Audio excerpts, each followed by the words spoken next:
는 새 사람을 입어야 합니다 라는 제목으로 하나님 말씀을 나눕니다. 사도 바울은 옛 사람과 새 사람을 비교하고 있습니다. 왜냐하면 비교를 해야 얼마나 다른가를 알 수 있으니까 그렇습니다. 특별히 인생을 우리가 살다 보면 공고하고 또 불평이 나오고 감사가 없을 때 항상 내가 예수님을 믿기 전에 나의 삶은 어땠나 라고 한번 비교해 보시면요, 금방 은혜의 사람으로 돌아오게 됩니다. 역사를 잊어버리는 민족은 망한다라고 합니다. 여러분, 왜 역사를 잊어버리면 망할까요? 첫째는 역사는 교훈을 남깁니다. 두 번째가 중요한데요, 역사는 반복됩니다. 반복될 때 실패한 역사를 기억하지 않으면 그 실패한 것을 다시 반복하게 됩니다. 그래서 역사는 같은 실수를 반복하지 않게 하기 위해서 순간순간마다 역사를 기록하는 것입니다. 역사를 기록하지 않으면 다시 반복되기 때문에 그렇습니다. 그래서 역사를 기록하는 민족은요, 좋은 민족입니다. 역사를 기록하는 교회는 좋은 교회인 거예요. 성도도 마찬가지입니다. 예수님을 믿은 후에 내가 얼마나 좋아졌는지, 내가 지금 얼마나 좋아지고 있는지, 그것이 우리의 기쁨이 되고 그것이 감사가 되고 은혜가 되는 것은 내가 그렇게 예수님을 믿은 후에 어떻게 되었는지 비교하면 알 수 있다는 것입니다. 그래서 사도 바울이 옛사람과 새사람을 비교해 놓고 있습니다. 그러면 사도 바울이 에베소 교인들에게 왜 옛사람이 어땠는지, 너희가 예수님을 믿기 전에는 어땠는지, 옛사람이 어떤 모습으로 있었는지를 말씀해 주고 있습니다. 17절 말씀을 다 같이 읽겠습니다. 그러므로 내가 이것을 말하며 주 안에서 증언하노니 이제부터 너희는 이방인이 그 마음에 허망한 것으로 행함같이 행하지 말라. 아멘. 여러분, 이방인 사람들이 허망한 것을 행했다라고 나와 있습니다. 이 허망함이라고 하는 것은 원문에 보니까 허무하다, 목적이 없다, 이렇게 나와 있습니다. 이걸 세번역 성경에 보니까 남이 하는 걸 따라하는데 왜 하는지 모른다라고 나와 있습니다. 여러분, 이런 사람들은요, 혹시 그것을 얻었다고 할지라도 그것이 자기가 뭘 얻었는지, 왜 이걸 얻었는지를 모르는 것입니다. 우리가 하나님의 사역을 할 때 새 사람을 입으라라고 하는 말은 무슨 일을 하든지 이게 지금 무슨 의미인지 무슨 목적으로 하는지를 날마다 깨달아야 한다는 것입니다. 내가 이 새벽에 왜 나와서 기도하는지 그 목적을 바로 알아야 하는 것입니다. 여러분, 법도 그래요. 법을 지키는 데 있어서 중요하죠. 법을 지키는 것이 중요하긴 하지만 내가 왜 이 법을 지켜야 하는지, 그 법의 본래의 목적이 무엇인지 그 목적을 지켜내는 것이 사실 중요한 것입니다. 여러분, 성경에 나타난 수많은 법의 목적이 뭡니까? 하나님이 왜 율법을 우리에게 지키라고 하시는 것입니까? 십계명을 보면 하나님 사랑, 이웃 사랑이 나와요. 하나님을 사랑하고 이웃을 사랑하라고 우리에게 율법을 주신 것입니다. 그런데 바리새인들은 그 목적을요 다 잊어버리고 형식만 지켰다는 거예요. 이런 사람이 무서워요. 이런 사람이 예수님을 죽인 것 아니겠습니까? 선무당이 사람 잡는다는 말 있지 않습니까? 여러분, 그래서 여기서 중요한 의미가 있습니다. 우리가 어떤 일을 할 때마다 내려온 전통도 중요하지만 그 전통을 만든 본래의 목적을 지켜내는 것이 훨씬 더 중요하다는 것입니다. 그리고 그 시대에 따라 그 목적이 잘못되고 위반되면 형식을 바꿔야 되는 것입니다. 왜냐하면 형식보다 훨씬 중요한 것이 목적이니까요. 여러분, 옛사람은 그렇습니다. 우리가 사는 목적이 무엇인지를요, 잃어버렸다는 것입니다. 이게 옛사람이에요. 예수님을 믿은 후에 우리의 목적이 우리는 분명합니다. 우리는 예수님을 믿은 다음에 분명한 목적이 있어요. 그것이 무엇입니까? 하나님의 영광을 위해서 우리가 살아가는 것, 하나님을 영화롭게 하기 위해서 우리가 사는 것이 우리의 목적입니다. 여러분, 그 하나님의 영광이라는 것이 무엇입니까? 내가 조금 열심히 일하면 하나님이 빛이 되고 하나님이 나타나고 그러는 것입니까? 그게 아니에요. 나를 통하여 하나님이 어떻게 일하시는가 하나님이 드러나는 것입니다. 그게 하나님의 영광이에요. 여러분, 우리 말씀교회는 이 정도는 명확하게 알고 계셔야 하는 겁니다. 하나님의 영광이라는 것은 하나님이 이 부족한 나를, 하나님이 이 연약한 나를 통하여서 하나님이 어떻게 일하시는가, 그것이 나를 통해서 드러나는 것입니다. 이게 하나님의 영광인 줄 믿습니다. 이 목적이 뚜렷하면 뚜렷할수록 우리는 새 사람을 입는 것입니다. 두 번째 18절에 이렇게 말씀하고 있습니다. 우리 18절을 다 같이 읽겠습니다. 그들의 총명이 어두워지고 그들 가운데 있는 무지함과 그들의 마음이 굳어짐으로 말미암아 하나님의 생명에서 떠나 있도다. 그들의 총명이 어두워지고, 여기서 여러분 총명이라는 것은 판단력을 의미합니다. 총명하다라고 하는 것은 판단력입니다. 판단을 잘하는 거예요. 여러분, 이걸 세번역에 보니까 선택에 문제가 있다라고 나와 있습니다. 옛사람은 판단력이 없다는 것입니다. 선택을 잘못하는 것입니다. 여러분, 선택을 해야 하잖아요. 근데 선택을 못하는 사람들이 있습니다. 여러분, 왜 선택을 못하는 것입니까? 의지의 문제가 아니라는 거예요. 선택을 못하는 이유는 기준이 없기 때문에 선택을 못하는 것입니다. 기준이 뚜렷하고 기준이 확실하면 선택하는 것도 금방 선택해요. 여러분, 선택할 때 기준을 두고 선택하게 되는데요, 이 기준이 명확해야 선택에 문제가 없다라는 것입니다. 조선시대 역사에 보면 선비들이 상투를 자르면 어떻게 하라고 합니까? 내 목을 내놓으라고 말합니다. 내가 내 목을 그냥 치라고 말해요. 상투를 자르면.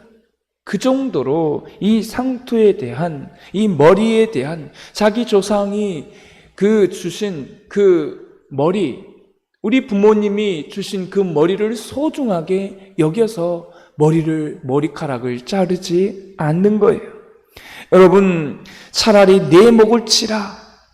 여러분, 지금 오늘날 이 현대에 와서 생각해 보면, 여러분, 머리 기르면 항상 짧게 막 자르잖아요.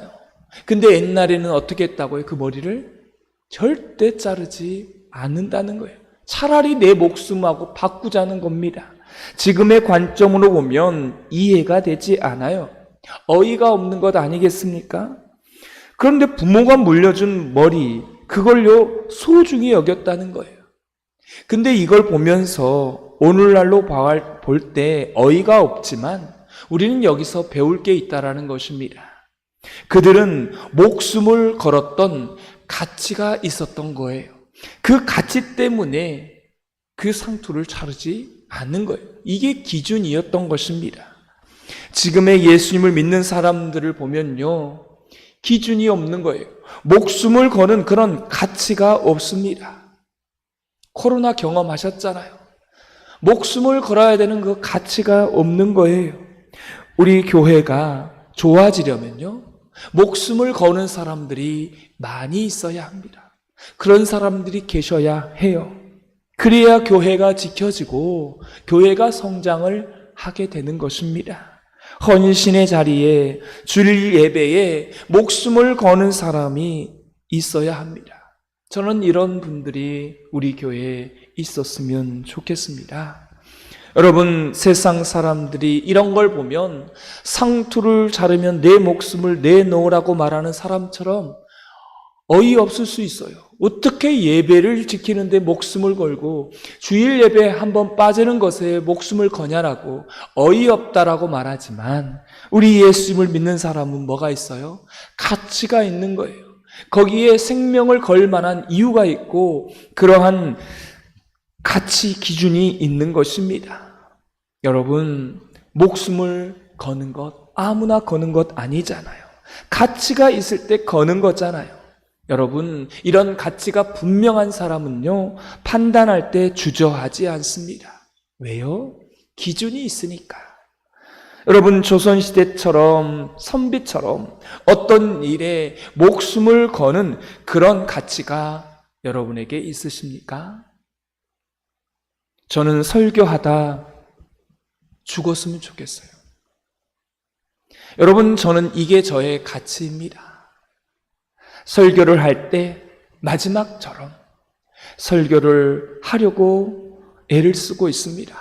왜냐하면 제 설교를 듣고 그 다음에 죽을 분들이 있을 수도 있으니까. 제 설교를 듣고 그 다음에 죽을 수도 있어요. 안 그렇습니까? 우리 생명은 모르는 거예요. 성경은 우리에게 이런 말씀을 하고 있는 것입니다. 판단력이 흐려지지 말라. 가치를 가지고 있어라.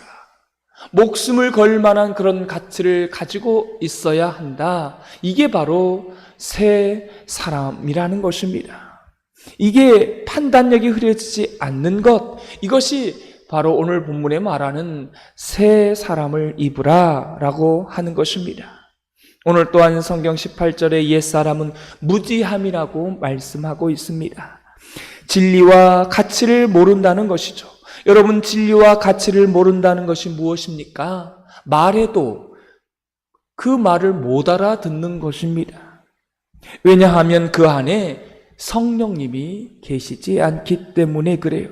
두 번째는 영적인 관심이 없기 때문에 그렇습니다.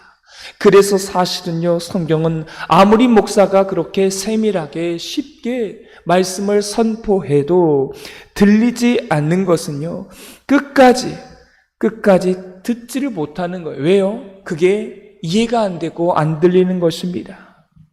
여러분, 왜 안 들리는 것일까요? 제가 설교를 쉽게 했는데도 그 설교를 알아듣는 분이 계시고 못 알아듣는 분이 계신다는 거예요. 왜 그래요? 그 안에 성령님이 계시지 않기 때문에 그렇습니다. 이건 어쩔 수가 없어요. 제가 아무리 쉽게 설교를 하더라도 그걸 못 알아듣는 것은요, 저도 어쩔 수 없어요. 그 안에 성령님이 계시고 성령의 사람인 제가 말씀을 선포하게 되는 게 그 인생 속의 말씀이요, 그래야 들어가는 것입니다. 그 안에 성령님이 계셔야 말씀이 들어가는 거예요. 이게 바로 무지함이라는 거예요.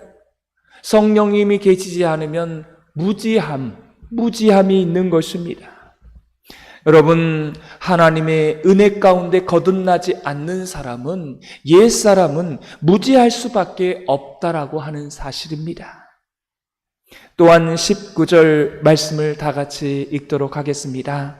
그들이 감각 없는 자가 되어 자신을 방탕에 방임하여 모든 더러운 것을 욕심으로 행하되, 그들이 감각이 없는 자가 되어, 감각이 없다라는 것입니다.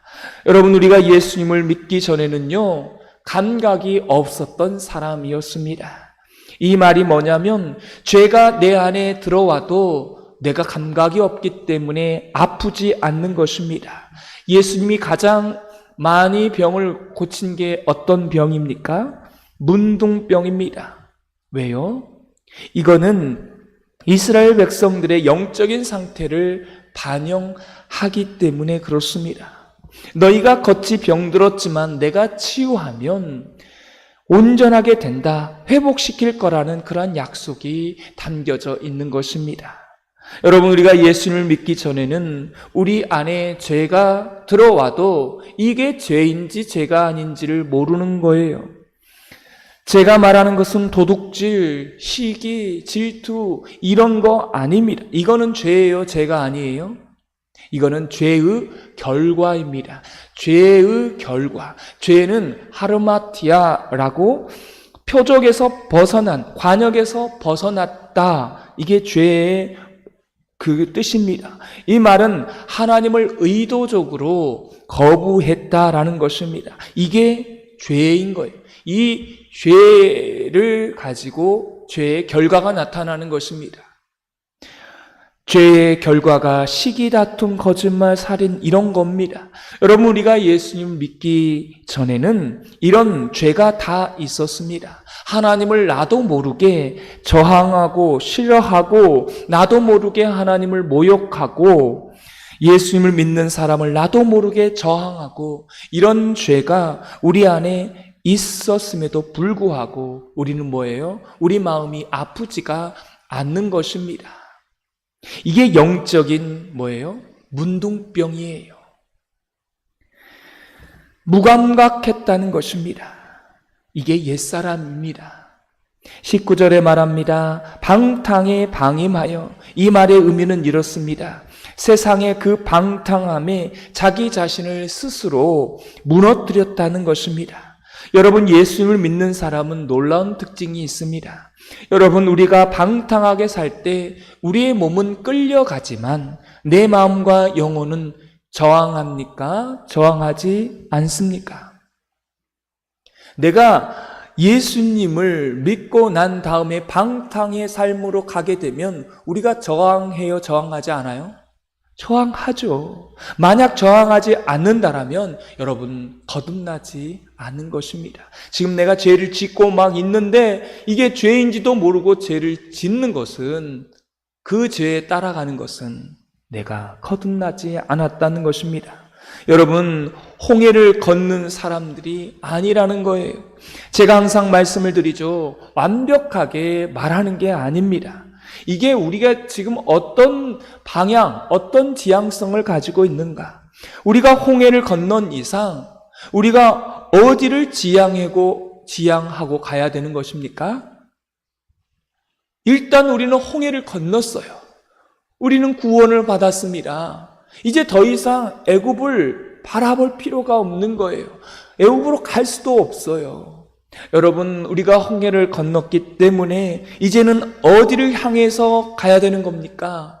가나안 땅, 천국, 하나님 나라를 향하여서 가야 되는 것입니다. 죄가 들어오면 죄가 싫어지고, 죄가 들어오면 내가 아파하고 고통스러워하고, 하나님 앞에 나오면 우리가 회개하고, 이런 모습들이 우리 안에 나타나야 하는 것입니다. 그러나 예수를 믿지 않는 사람은요, 그 방탕함에 자기 자신을 스스로 내어줍니다. 스스로 굴복하는 거예요. 그 다음에 19절에 보니까 모든 더러운 것을 욕심으로 행하되 라고 나옵니다.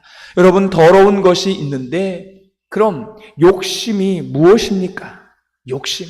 만족하지 않고 더하려고 하는 마음, 남의 것을 넘보려고 하는 그 마음, 하나님보다 더 사랑하는 마음들이 있다는 것입니다. 말씀을 맺습니다. 오늘 성경에 새 사람이 되라고 말하지 않고 뭐라고 말씀하고 있어요? 새 사람을 입으라라고 말합니다. 이게 옷으로 말하고 있습니다. 제가 여러분에게 설교할 때마다 거듭남은 하나님의 전적인 은총이고 하나님의 주권으로 우리가 거듭났다라고 말씀했습니다. 홍해를 건너는 것은 우리의 의지나 나의 선택으로 걷는 게 아니라는 거예요.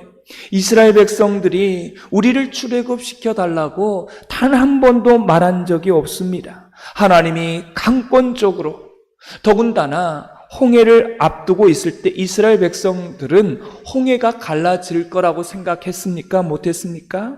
못했어요. 모세 혼자만 알고 있었습니다. 그렇기 때문에 그 사람들은 홍해 앞에서 원망하고 다시 애굽으로 돌아가고자 했던 것입니다. 그럼에도 불구하고 하나님께서 그 백성들을 강권적으로 홍해를 가르셔서 이스라엘 백성들을 건너게 하셨습니다. 그래서 제가 말씀을 드리죠. 이렇게 건넌 백성들은요, 단 한 명도 이집트로 돌아갈 수가 없었다는 거예요. 왜요? 왜 그렇습니까? 왜 홍해를 건넜는데 다시 이집트로 돌아갈 수 없는 거예요? 자기 능력으로 홍해를 건넌 것이 아니었기 때문에 그렇습니다. 근데 교회 안에 보면요, 안타까운 게 있어요. 예수님을 믿다가 예수님을 안 믿는 사람들이 계시다는 거예요. 얼마나 안타깝습니까? 예수님을 믿었는데 나중에 보니까 예수님을 믿지 않고 세상으로 돌아간 사람이 있다는 것입니다. 여러분, 이 사람들의 특징이 뭔 줄 아십니까? 홍해를 건너는데 자기가 배 만들어서 건넌 사람들입니다. 우리가 광야 생활을 하고 있잖아요. 얼마나 힘듭니까? 똑같은 사람들이 아니라는 거예요. 하나님의 강권하심으로 홍해를 건넌 사람이 있고 자기가 배 만들어서 노져서 건넌 사람이 있어요. 똑같이 교회를 다니고 똑같이 설교를 듣는 분들이지만 똑같지 않다라는 것입니다. 여러분, 자기가 노져서 건넌 사람들은 어떻게 하는 줄 아세요? 이 사람은 다 돌아갑니다. 그러면 이 홍해를 건넌 사람에게 주어지는 것은 뭐예요? 어떤 사람입니까? 이제 홍해를 건넜어요. 이제는 우리에게 주어지는 건 뭡니까? 성화예요. 옷을 갈아입는 거예요. 매일같이 옷을 갈아입는 것입니다. 왜요? 제가 말씀을 드렸잖아요. 이스라엘 백성들을 홍해를 건너게 한 후에 시내산에 딱 모아놓고 율법을 주신 것입니다. 여러분, 이 순서를 잊지 말라는 것입니다. 율법을 어디에서 준 거예요? 시내산에서 홍해를 건넌 다음에 주신 것입니다. 이거 지키면 내가 너희를 홍해를 건너게 해주겠다, 이게 아니었던 것입니다. 예전에 입었던 그 이집트에서 입었던 옷, 그 옷은 어울리지 않아. 너희들이 방탕하고 총명하지 않고 무지한 것, 마음이 점점 굳어지는 이런 것들은 너에게 어울리지 않아. 옷 갈아입어야 된다라고. 그게 뭐라는 거예요? 율법이라는 거예요. 옷은 율법입니다. 그 율법을 너희들 갈아입으라는 것입니다. 여러분에게 묻습니다. 그 율법의 옷을 점점 갈아입으면 하나님이 좋습니까? 우리가 좋습니까? 우리가 좋아요. 근데 문제가 있어요. 처음에는 그 옷이 너무나 불편한 거예요. 왜 그렇습니까? 우리는 이집트의 옷을 너무 오래 입고 있었던 것입니다. 예수님을 믿기 전에 입었던 그 죄의 옷을 너무나 오래 입었기 때문에 그 노예의 옷이 우리에게 편리했던 거예요. 그 과거에 입었던 그 옷이 편했던 것이에요. 그래서 우리 주님께서 갈아입으라고 하는 거예요. 어떤 옷으로요? 새 옷으로. 달마다 새 옷으로 갈아입으라는 거예요. 이게 뭡니까? 성화입니다. 광야 40년 동안 우리 인생길에 이 옷을 하나하나 갈아입는 것입니다. 갈아입다가 다 못 갈아입어도 여러분 염려하지 마십시오. 하나님께서 우리를 죽이셔서 우리의 모든 옷을 강제로 다 벗기십니다. 그리고 영화라고 하는 옷을 입혀서 천국 가나안으로 우리를 인도해 주실 줄 믿습니다.